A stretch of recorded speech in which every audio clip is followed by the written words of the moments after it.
पाकिस्ताननं मागच्या काही दिवसांमध्ये भारताविरुद्ध काहीही आरोप केले आणि त्याला कुठलंही प्रूफ दिलं नाही आणि त्यामधला एक महत्त्वाचा आरोप होता की पाकिस्ताननं भारताच्या हद्दीमध्ये घुसून S-400 मिसाईल डिफेन्स सिस्टम पूर्णतः उद्ध्वस्त करून टाकली।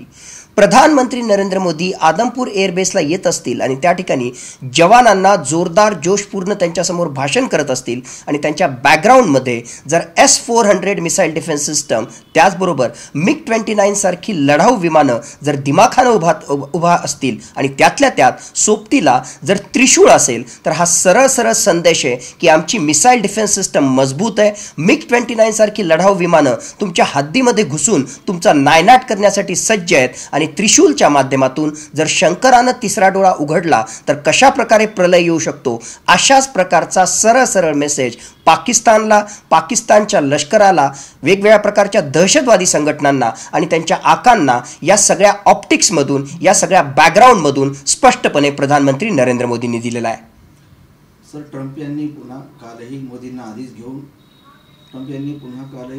आधीच येऊन आपल्या व्यापाराची धमकी देऊन युद्ध थांबवण्याचं म्हटलंय। याआधीही ट्रम्प यांनी क्रेडिट घेण्याचा प्रयत्न केलाय।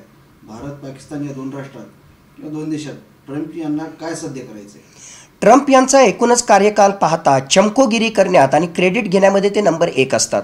एकीकडे रशिया युक्रेन युद्ध चालू असताना, युक्रेनचं प्रचंड नुकसान झालं असताना तिथे मात्र रशिया आणि युक्रेन यांच्यामध्ये मध्यस्थी करण्याची तयारी ट्रम्प यांनी दाखवली आणि त्याच्या बदल्यामध्ये युक्रेनच्या रेअर अर्थ मिनरल्सवर 50% आमचा हक्क असेल अशा प्रकारचा दावा करून युक्रेनचे राष्ट्राध्यक्ष झेलेन्स्की यांच्यावर दबाव टाकण्याचा प्रयत्न केला।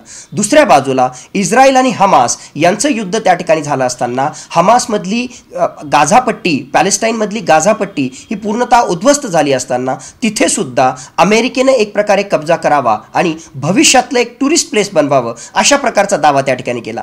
त्याच प्रकारे भारत आणि पाकिस्तान यांच्यामध्ये संघर्ष चालू असताना तो इश्यू राहिला बाजूला, त्या ठिकाणी आपला कसा फायदा करून घेता येईल, कशा प्रकारे जे आहे व्यापाराच्या माध्यमातून भारत आणि पाकिस्तान यांच्यामध्ये जे आहे आपल्याला आणखीन मुसंडी मारता येईल अशा प्रकारचा दबाव टाकून डोनाल्ड ट्रम्प हे जे आहेत संपूर्ण जगासमोर भारत आणि पाकिस्तान यांच्यामध्ये एक प्रकारे युद्धबंदी, शस्त्रबंदी ही आपणच केली अशा प्रकारचा गवगवा करतायत। मुळातच जगामध्ये कुठलाही प्रश्न असो त्याला मी कसं सॉल्व्ह करू शकतो त्याच्या संबंधित अमेरिकेची आणि त्यातल्या त्यात डोनाल्ड ट्रम्प यांची किती महत्त्वाची भूमिका आहे हा दाखवण्याचा एक प्रकारे व्यर्थ प्रयत्न डोनाल्ड ट्रम्प हे करताना आपल्याला दिसत आहेत। खरं कारण हेच आहे की पाकिस्ताननं जर या ठिकाणी काहीही अटी शर्ती न ठेवता भारताच्या अटी शर्तीवर जर त्यांनी युद्धबंदी केली असेल तर त्याला भारतानं पाकिस्तानमध्ये घुसून जी जबरदस्त कारवाई केली होती हेच कारण खऱ्या अर्थानं कारणीभूत आहे। डोनाल्ड ट्रम्प मात्र फक्त क्रेडिट घेण्याचा प्रयत्न करतायत हे या सगळ्या एकूण गणितावरून दिसतंय।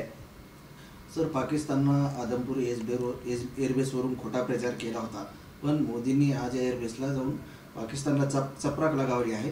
तर उलट पाकिस्तानी आर्मी प्रमुख मुनीरनं तिथल्या हॉस्पिटलमध्ये जाऊन जखमी सैनिकांची भेट घेतली।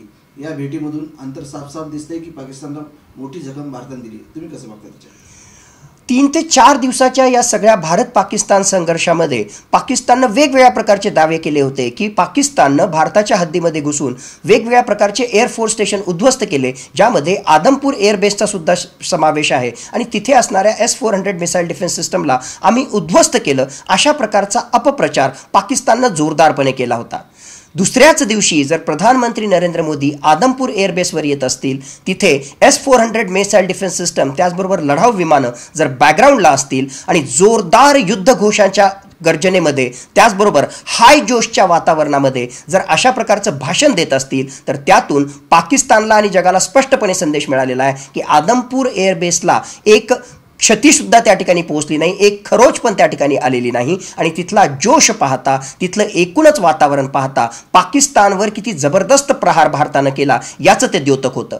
दुसऱ्या बाजूला पाकिस्तानच्या आत घुसून भारतानं काही मिनिटांमध्येच त्यांचे वेगवेगळ्या प्रकारचे मिलिटरी बेस आणि एअरबेस उद्ध्वस्त केले आणि त्याच्यामुळंच पाकिस्तानलाच मानावं लागलं की आमचे 11 सैनिक ठार मारले गेलेले आहेत आणि त्यामध्ये आमचा एक एअरफोर्सचा ऑफिसरसुद्धा आहे, त्यामध्ये 78 जण आमचे जखमी झालेले आहेत। पाकिस्ताननं हा आकडा खूप छोटा सांगितलेला आहे, मोठ्या प्रमाणावर त्यांचं नुकसान झालेलं आहे। शेकडो सैनिक हे जायबंदी झालेले आहेत आणि या शेकडो सैनिकांना भेटण्यासाठीच त्यांचे मुल्ला मुनीर त्याचबरोबर नवाज शरीफची मुलगी ही त्या मिलिटरी हॉस्पिटलमध्ये जातीये, त्यांना भेटते. एका बाजूला प्रधानमंत्री नरेंद्र मोदी हे जयघोष जवानांसोबत देत आहेत, तर दुसऱ्या बाजूला मुल्ला मुनीर आणि त्यांचे राजकारणी हे हॉस्पिटलमध्ये जाऊन जायबंदी झालेले त्यांचे जे जवान आहेत त्यांच्या भेटी घेत आहेत. हे दोन वेगवेगळे चित्र आपल्याकडे स्पष्ट पाहताना या चित्रांकडे जर आपण पाहिलं तर आपल्याला स्पष्ट त्या ठिकाणी दिसतं की या युद्धामध्ये, या संघर्षामध्ये कोणाची सरशी झाली आणि खऱ्या अर्थानं कोणाचा जोश हाय आहे.